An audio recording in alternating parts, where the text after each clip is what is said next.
The Innsmouth Nook by A. Lee Martinez. A. Lee Martinez has published 6 novels, most of which involve either monsters or armchair metaphysics, usually both. He has a reputation as a humorous fantasy writer that he's not always comfortable with, but as long as the checks keep coming, he'll keep cashing them. If you see him on the street, please don't call him Zany. His first name is Alex, but he sometimes goes by Lee, presumably to confuse and beguile his many enemies. The box held horrors beyond imagining, papers inscribed with hopelessness and pain. All men faced it on a daily basis, praying to whatever gods might be, cruel and indifferent to the suffering of mortals, that it would not be the end that they found when they reached into its darkened interior. That ever-present box haunting every house, every apartment, every place where civilized men dwelt, reminding all that they were not masters of their fate, that no matter how much a man might want to deny it, the universe demanded its pound of flesh and would never be satisfied, would never stop sucking the life from a man, would feed on misery and sweat and blood until a man's death, sometimes even beyond that. Philip, like all civilized men, had learned to live with the box, even become somewhat expectant of its demands. Lately, though, he'd realized just how much it had enslaved him, how he trudged to it every morning and bowed before it like a puppet without a will of his own. But even knowing that didn't free him from its tyranny. So, this morning, like always, he walked to the box, that maddening box, and reached into its shadowy depths and withdrew its unholy commandments. "Shit," he groaned. "Bills." He slammed the mailbox shut ruefully. He thought about getting an axe and chopping the damn thing down, but you couldn't kill the thing. The box wasn't the beast, not even the head of the beast. It was just a tentacle, reaching out from the great unknown, from that horrible place where credit card bills, junk mail, and despair were spawned. A chill wind swept up from the ocean below. The clouds parted to allow a glimpse of sunshine, but it was only a glimpse before the sky became that endless, broiling gray. Philip ran inside. Vance was making breakfast. The smell of eggs and bacon was the first encouraging moment of the day. "It's the last of the eggs," said Vance, ruining the moment. "Anything good in the mail?" Philip grunted, unable to articulate in words what Vance already knew. It was easier for Vance, though. He'd just come along with Philip on this venture, but it was Philip who'd thought of it. Why the hell did he think anyone would want to visit a bed and breakfast in this chilly cultural wasteland? There were areas in New England, plenty of them, with quaintness to spare, with color-changing leaves and folksy folks full of folksy homespun wisdom accompanied by folksy accents. And then there was Clam Bay. Cold even when sunny, gloomy even during the 4 weeks of summer, trees without leaves all year long, and full of weird people. And not in the quirky way. No, these were just weird. Quiet, not unfriendly, but wary of strangers. And anyone whose family hadn't lived in the town for at least 5 generations was a stranger. It didn't help any that Philip's great-great-grandfather had been one of Clam Bay's citizens, and that the house Philip had inherited had been a literal ruin until he'd invested thousands of dollars into fixing it up in hopes of attracting tourists. He was still an outsider. It was kind of hard to hide. Not just because everyone in Clam Bay had a tendency to wear gray, shuffle slowly as if dragging themselves reluctantly across the land, and speak in a slow, halting, decidedly non-quaint, non-folksy way. They also looked alike. It was a small gene pool in this town, and it hadn't really worked out that well for any of the citizens of Clam Bay. Also, the clamming was lousy in Clam Bay. Philip and Vance ate breakfast in near silence. There was no need to remark on their growing pile of bills and the lack of tourists. Without looking at the budget, Philip estimated they had another 4 months before the all-consuming debt, consumed them. The bell attached to the front door jingled. Philip and Vance jumped up and ran to greet the visitor. Their hopes were dashed by the sight of the Clam Bay constable. "Hello," said Philip half-heartedly. The constable nodded and tipped his grey hat. "Mornin', fellas. I'm afraid we have us a slight little problem here." Philip tried to place the accent. It wasn't New Englandish, not quite. Clam Bay had its own special dialect. It really was a world of itself. Too bad it wasn't in the charming old world way, but the creepy, skin-crawling fashion. But for all their creepiness, the folks of Clam Bay hadn't done anything to Philip or Vance. And now there was a problem. The constable led them outside and pointed to a hanging sign posted by the road.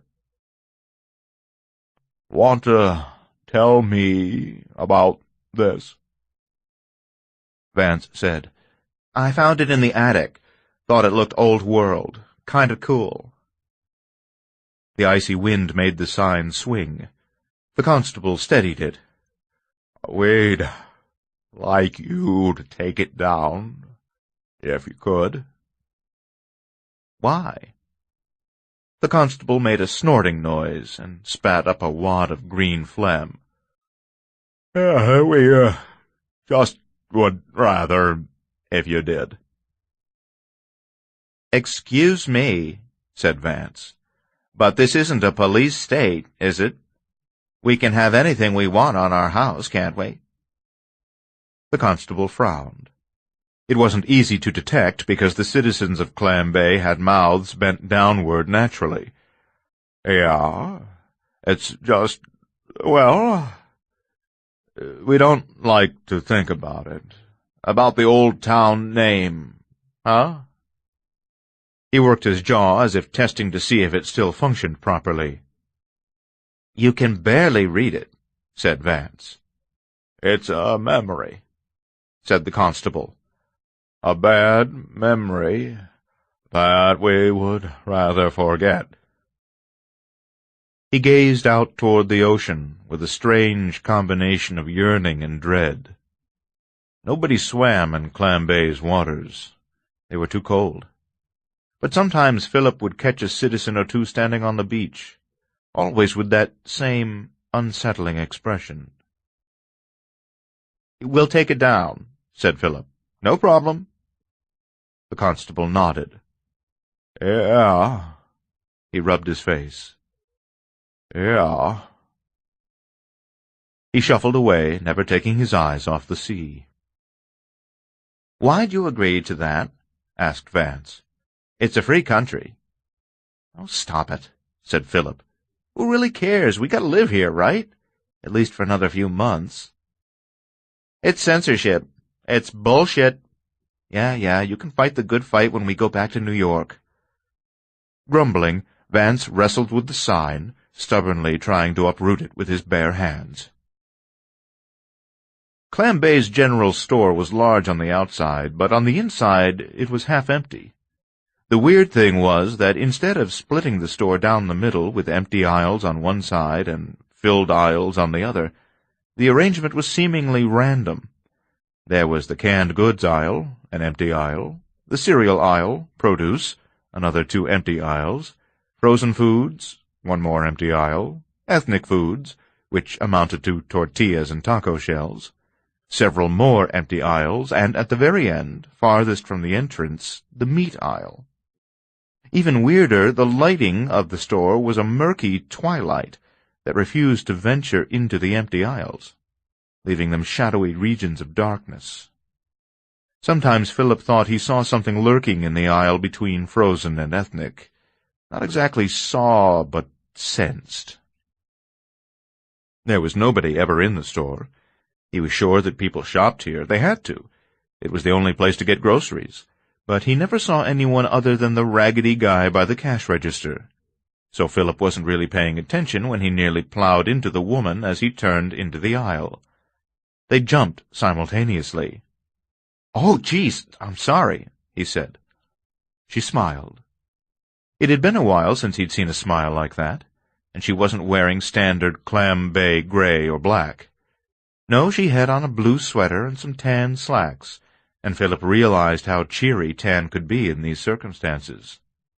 "Oh, don't worry about it. I should have been looking. I'm not used to seeing anyone else here." She extended her hand. "I'm Angela." "Hi, I'm—" "Philip," she interrupted. "Have we met?"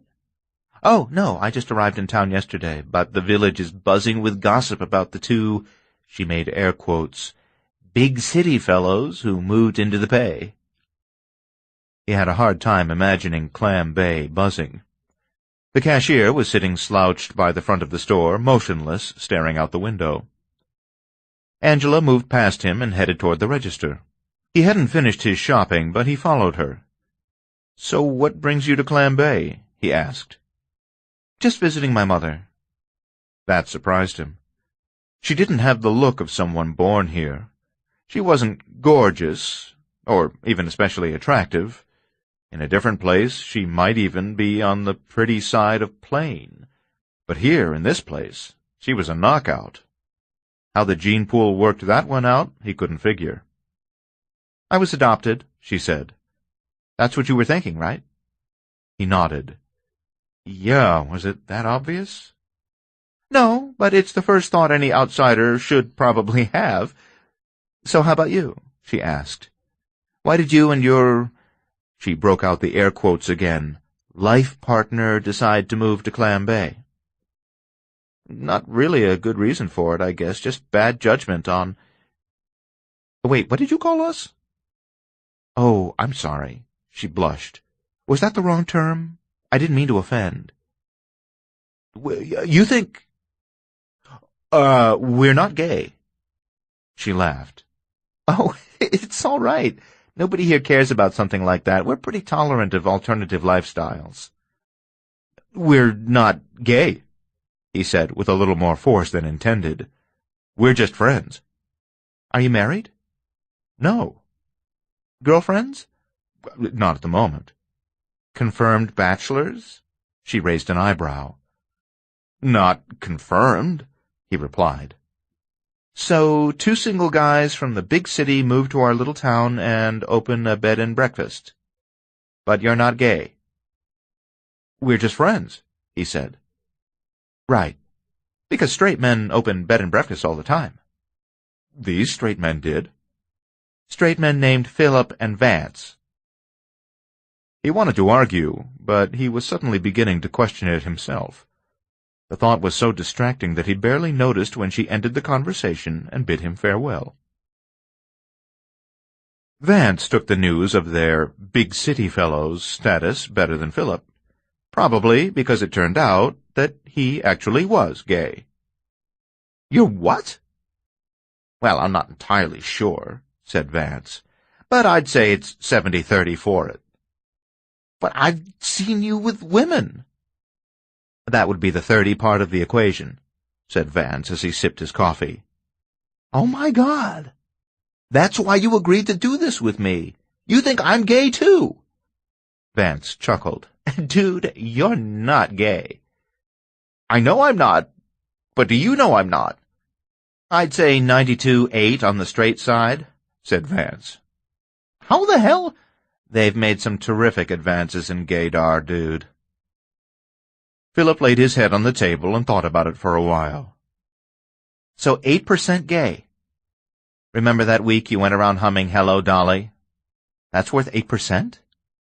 Well, that and the fact that you did want to open a bed and breakfast. Even I had my doubts when I first heard you mention the idea." "Bed and breakfasts are not an innately gay enterprise," countered Philip. "Fair enough," said Vance. "But I wouldn't lay odds on many single straight guys who start these things up. But I don't make the rules, dude. I just get them from the website." "So if you don't think I'm gay, why did you agree to do this with me?" "For the reason I originally said," replied Vance. "I just lost my job, had nothing holding me in the city, and it sounded like something to do." "And that's it?" Vance shook his head. "Philly, I love you, buddy. I do. But you're not my type. I'm not? What? Are you insulted? Philip was pondering that when the front door jingled. He didn't know how he still managed to get excited at the sound.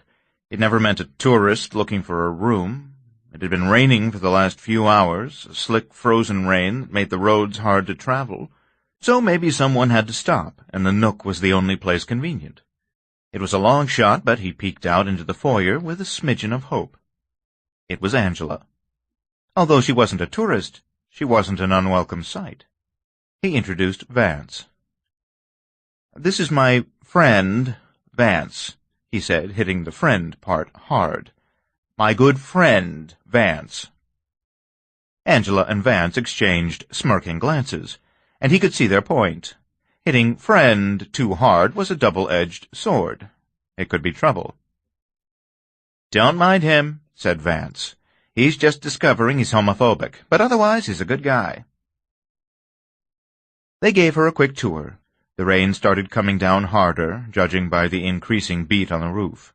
Lightning flashed, too. Lightning without thunder. Philip couldn't remember hearing thunder once in Clam Bay, even in the heaviest storm. "You guys did a great job. I hardly recognized the place," remarked Angela when they completed the journey and ended at the kitchen. "Loved the decorating." "That was mostly Vance," said Philip. "I'm more of the carpentry and plumbing guy." "Yes, and I'm in charge of flower arranging and doilies," said Vance with a perfectly straight face. She reached out and put her hand on Philip's. "I believe you." He breathed a sigh of relief. "Actually, I believe Vance. We had a talk when you were making the espressos." She took a drink of hers. "You make a great espresso, by the way." Things were looking up in Clam Bay just then. The front door jingled again, just as the lights flickered on and off. It wasn't uncommon during a fierce storm. "You two stay put," said Vance. "I'll check who it is." "Thanks," said Philip. Vance left as the lights continued to flicker. "Wiring," said Philip to Angela. "We're still working on it." "So, I'm glad you stopped by." "Yeah, me too." They shared a smile. The lights went out. Given the darkness of Clam Bay nights, he expected nothing but black, but there was a soft green light coming from the foyer. Vance screamed, but the sound was cut short. Philip and Angela ran to see what had happened. It was hard to discern details. Vance was on the floor, groaning, and something stood over him, something with large eyes that radiated an unearthly emerald glow. "What the—" started Philip. Silent lightning flashed, and the person, the creature, because there was no other word for it, was illuminated just for a moment. The thing was hunched, gray-skinned. It had a huge head with a gaping mouth, and frills on the side of that head extended as a strangled hiss rose out of its throat. Philip didn't hear the sound, though. He was too busy looking out the windows where shadows lurched, at least 4 or 5 of them, and each one sported those same unearthly eyes. He stood transfixed, unable to move. It wasn't terror that held him. Terror was too tangible. Terror was overwhelming. But this strange creature, even mostly hidden in shadow, was simply the unknowable. It was the intangible made real, and there was no easy way to absorb it. So he just stood there and gaped, even as the creature menaced Vance. Angela rushed forward. The monster lurched at her. She seized it by the hand, spun into it, and did some kind of kung fu move that happened so fast the creature was thrown to the ground before Philip even knew it happened. The fish creature shrieked, flopping around on its back. The creatures outside joined in on the gruesome dirge. She yanked Vance off the ground and dragged him back to Philip. The front door pushed open, and the bell jingled as several more creatures entered. "Is there a back door?" asked Angela. When neither Philip or Vance replied, she grabbed Philip by the shirt and shook him. "Your back door, Phil!" In the back," he replied. She pulled both the men with her as she moved toward the exit. They didn't get far. 3 other creatures must have slipped in the back and blocked the way. There was no way out. The creature's raspy breathing and eerie green glow alerted them in time to avoid stumbling into an ambush. In the foyer, something was smashed to the floor. "My vases," said Vance.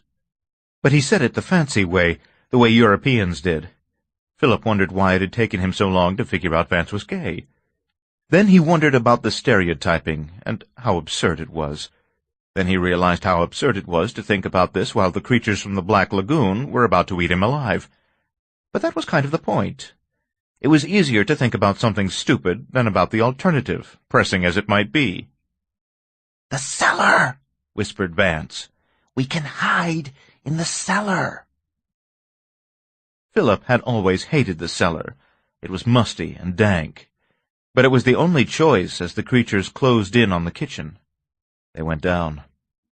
Angela had the good sense not to let the trap door slam. Vance had spent a week organizing the cellar, so even though it was dark, there was little to trip over.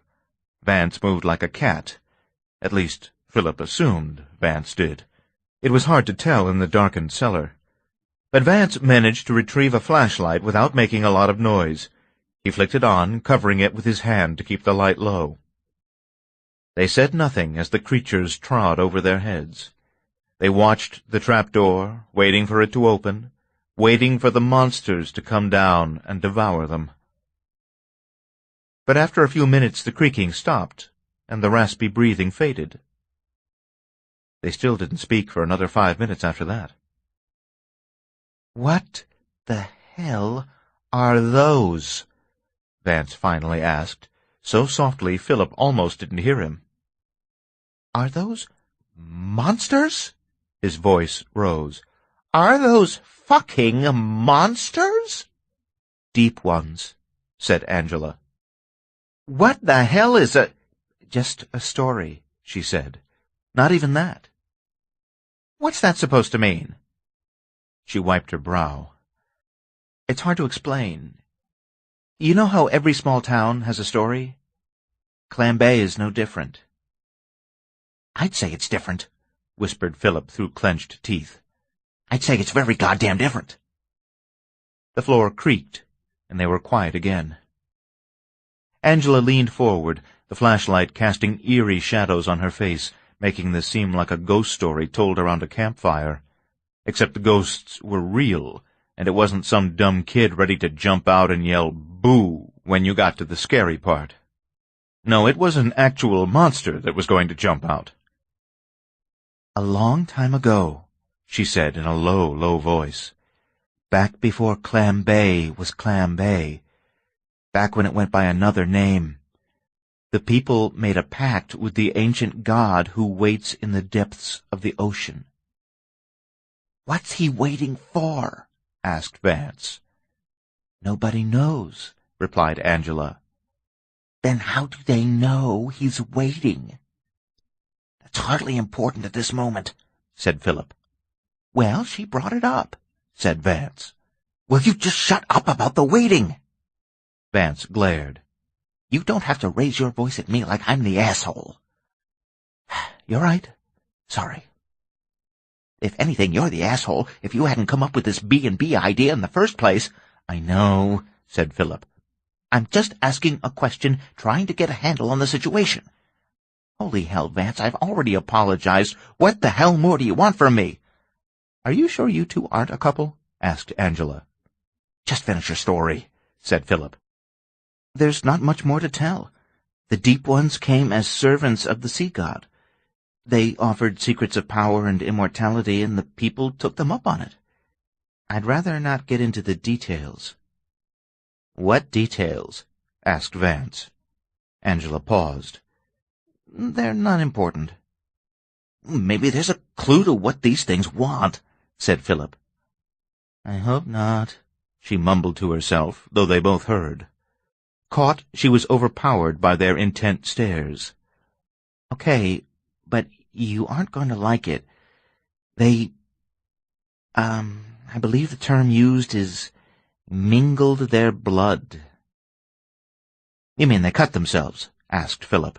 "Like when kids make themselves blood brothers?" No." Oh, my God, don't tell me that they ate people. She shook her head. Then how did they? They fucked the fish monsters. They what? Asked Philip. Yeah, how does that even work? Added Vance. I don't know, she replied, but they figured it out. And the Deep One DNA eventually started turning people into fish monsters, too, and more citizens swam out to sea, never to return. Probably would have happened to everyone, except at some point the government got wise and stepped in, raided the town using prohibition as a pretense, killed everyone who had too much fish in them. But they left some behind, people who were still more human than not.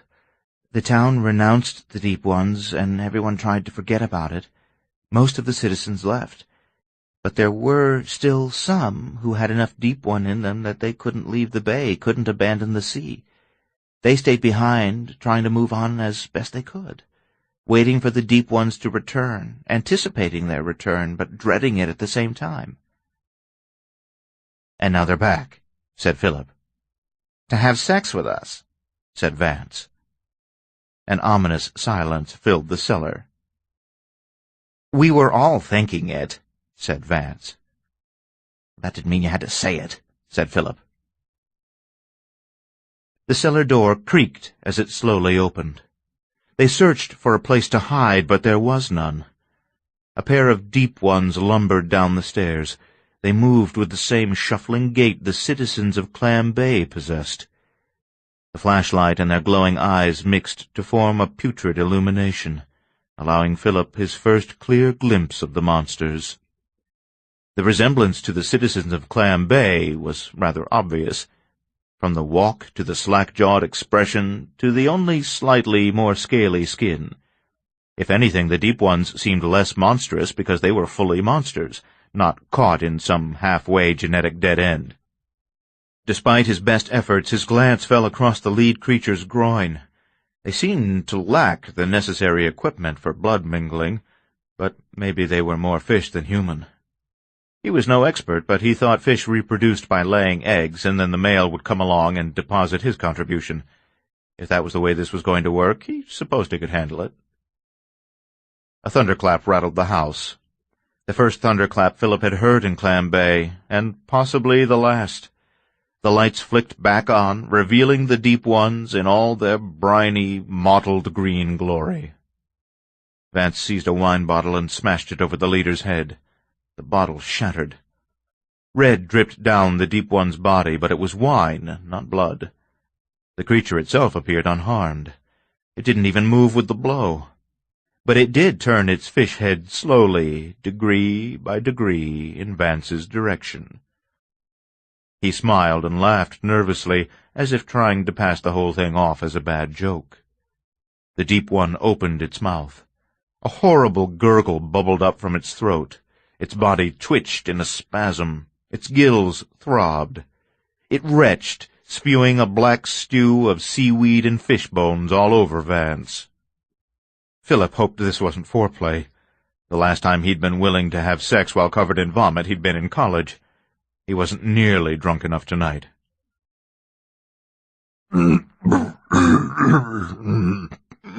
Excuse me. The Deep One pounded its chest while clearing its throat. It was a horrible, scraping sound. The humans all took a moment to analyze the creature's apology. There was an accent. The same not quaint, vaguely New Englandish accent as the good citizens of Clam Bay. The voice was raspy but decipherable. It had less to do with what the Deep One said, and more to do with that it said anything at all. A fit of coughs racked the creature. Seawater dripped from its open mouth. It wiped its lips and sucked in a scraping breath. By daggin, the air is dry. Could we trouble you for something to drink? Philip sat on the porch, overlooking the beach. The rain came down in a fine mist. His beach umbrella protected him from the worst of it, but he zipped up his jacket as a stiff breeze swept across Clam Bay. "Hey," said Angela. "Vance said I'd find you here." She leaned over and gave him a kiss, then sat in the chair beside him. "They're coming," he said. "How do you know?" "The beach," replied Philip, taking her hand. "When the sand turns to a light brown mud, that's when you know." "How's the remodel coming?" "Good. We finally got the bigger bathtubs installed. Now we just have to rip out the rest of the carpeting." He took a sip of his soda. "They drip. A lot. Easier to mop up hardwood than fight a never-ending battle against mildew." They watched the tides go in and out for a few minutes until the deep ones appeared. Strange how quickly Philip had gotten used to the sight of fish monsters lumbering from the ocean. Sometimes there was just one or two, never more than 5. They trudged up the beach toward Philip and Angela, and the lead creature spoke. "Is this the Innsmouth, Nook?" "Yes, sir." Philip could tell by the gills that this was a male. The females had a more elaborate fringe. "We have a reservation. For 3, said the deep one. "Just follow this trail up to the house. My partner Vance is ready to check you folks in." Philip jumped to his feet and saluted casually. The deep ones didn't shake hands, and he didn't mind that. They deposited a mound of fresh fish at Philip's feet. Rusty bits of dull metal were mixed within. Philip spotted a couple of doubloons and several jewels. The deep ones shambled away. Tourism had come to Clam Bay. Cold even when sunny, gloomy even during the 4 weeks of summer, trees without leaves all year long, and full of weird people. But for the right kind of people, creatures from the depths looking for a chance to revisit the old country, there was a certain charm to the place. A customer was a customer. And aside from the dripping and the rasping, the deep ones were polite and easy to please. They brought their own food, and cooking was easy. Just throw a raw tuna on a plate, garnish with seaweed, and serve with a tall glass of seawater. For the most part, the deep ones were quiet and undemanding. The only danger was getting caught in an extended conversation with the more fervent fish-folk. They could talk for hours upon hours about the glory of Urla, and the beautiful oblivion destined to sweep up from the ocean's depths to consume the surface world. But that was more tolerable than when that Scientologist guy spent the night. Things were looking up at the Nook. It wasn't what Philip had in mind when first embarking on this endeavor, but life called for flexibility. He was making a tidy profit, and Clam Bay, still dreary, wet, and cold, had more to offer than he'd ever imagined. He took Angela in his arms and gave her a long, deep kiss. "Okay," she said. "I get it, you're not gay." They shared a chuckle.